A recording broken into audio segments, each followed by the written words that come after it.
Welcome to another video. Top 10 ways poor blood flow reveals clogged arteries. Peripheral artery disease, PAD, is a condition where the arteries, especially those in the legs, become narrowed or blocked due to the buildup of fatty deposits called plaque. This buildup, known as atherosclerosis, restricts blood flow and can cause symptoms like leg pain during activities.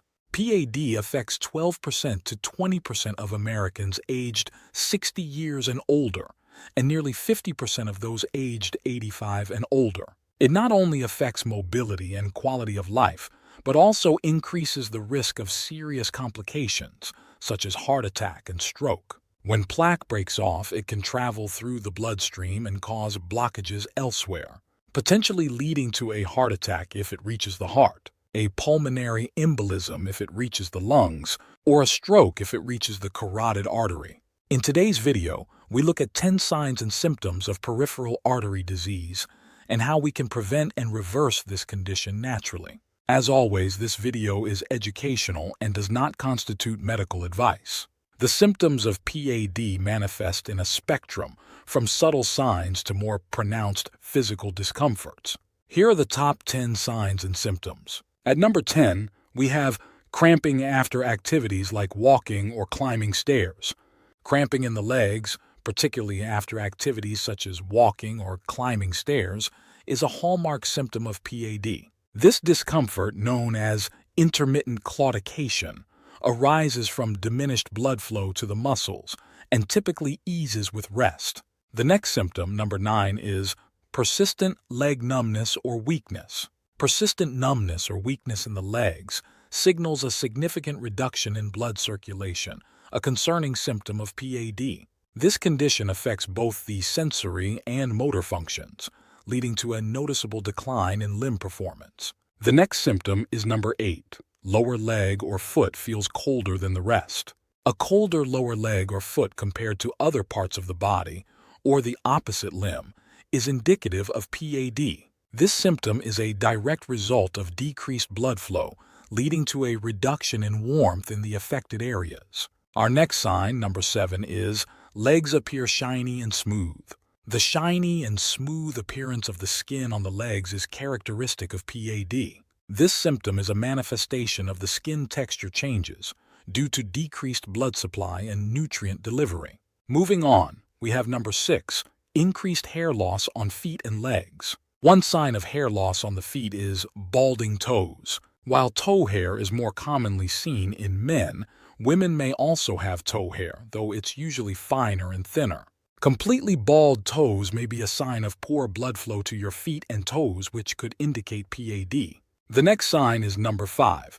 Toenails grow more slowly. Slower toenail growth is a subtle indication of PAD, reflecting how reduced blood flow can impact the normal growth rate of nails. Coming up at number 4 is non-healing sores on lower extremities. Non-healing sores on the feet and legs are critical signs of PAD. These ulcers, resulting from poor blood flow, highlight the body's struggle to heal and regenerate tissue efficiently. The next sign is number 3. Noticeable color changes in the skin of legs. Color changes in the skin of the legs, ranging from paleness to bluish tints, are symptomatic of PAD. These alterations are due to compromised circulation, affecting the skin's appearance and health. At number 2, we have erectile dysfunction in men. Erectile dysfunction in men may also be a symptom of PAD arising from diminished blood flow to the pelvic region, which can impair sexual function. And at number 1, we have signs and symptoms in the hands. Although less common, PAD can also affect the hands and fingers, causing symptoms similar to those in the legs, such as activity-induced pain, numbness, persistent coldness, and color changes in the fingers. It's estimated that 50% of people with PAD do not experience any symptoms at all, and among those who do, about 25% experience common symptoms such as pain, cramping, or discomfort in the legs. Also, symptoms can vary in severity and may be mistaken for other conditions or simply attributed to aging. This means that a significant portion of individuals with PAD may remain undiagnosed due to the absence of noticeable symptoms, particularly in the early stages of the disease. If you experience any of these symptoms, particularly if you have risk factors for PAD such as smoking, diabetes, or high blood pressure, it's crucial to consult a healthcare professional for proper evaluation and diagnosis. Next, let's look at the major causes of PAD. Studies suggest that over 90% of PAD cases are associated with atherosclerosis, while several other factors also contribute to its development. Blood vessel inflammation or vasculitis contributes to PAD by causing the blood vessel walls to thicken, narrow, and scar. Limb injuries that cause damage to blood vessels can also lead to PAD. Traumas such as fractures, muscle injuries, or even surgeries can increase the risk of PAD by damaging the vascular system. Congenital vascular malformations, which are irregularities in the blood vessels present from birth, can increase the risk of PAD. The effects of radiation exposure, especially from treatments for cancer and other medical conditions, can induce PAD. Radiation therapy to the pelvis, abdomen, or lower limbs can damage blood vessels over time, leading to PAD. Next, let's examine how a person's quality of life can be affected if peripheral artery disease goes unaddressed.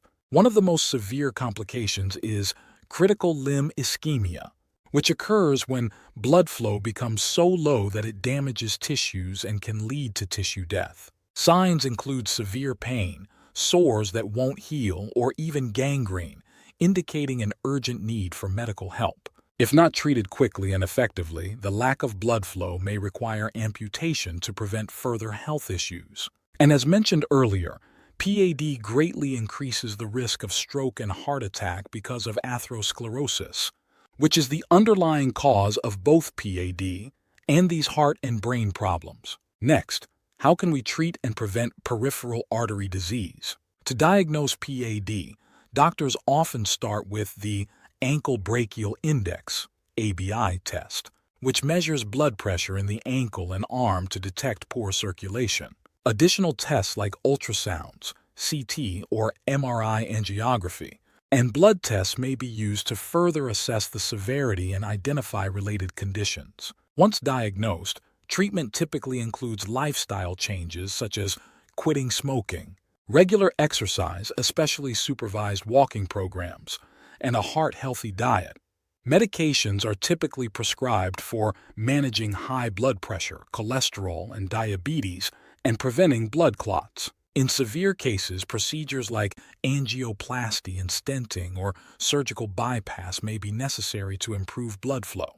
The treatment plan is tailored to the individual's condition and overall health, with a focus on early intervention and consistent management to effectively combat PAD and enhance quality of life. Since the major cause of PAD is atherosclerosis, consider drinking a cup of our innovative blend containing 10 of nature's mightiest nutrients. If you're interested in a convenient way to help reduce excess plaque for clearer arteries and better blood flow, as well as help balance cholesterol and blood pressure levels, to learn more and receive a special discount, click the link below at the end of this video. Always check with your healthcare provider before beginning any new supplement routine. Finally, to prevent PAD, focus on adopting a heart-healthy lifestyle. Start by quitting smoking, as it is a major risk factor for PAD. Engage in regular physical activity, aiming for at least 30 minutes of exercise several times a week. Walking is an excellent option. Embrace an anti-inflammatory diet rich in fruits, vegetables, and whole grains, but avoid wheat and reduce vegetable oils and processed foods. Don't forget to get your free anti-inflammatory diet plan at the link below. Work with your healthcare provider to manage your cholesterol and blood pressure levels, which may involve lifestyle changes, supplements, and medications. If you have diabetes, maintaining good blood sugar control is crucial, as this helps to reduce blood vessel damage. These steps not only help prevent PAD, but also contribute to overall cardiovascular health and a more active lifestyle.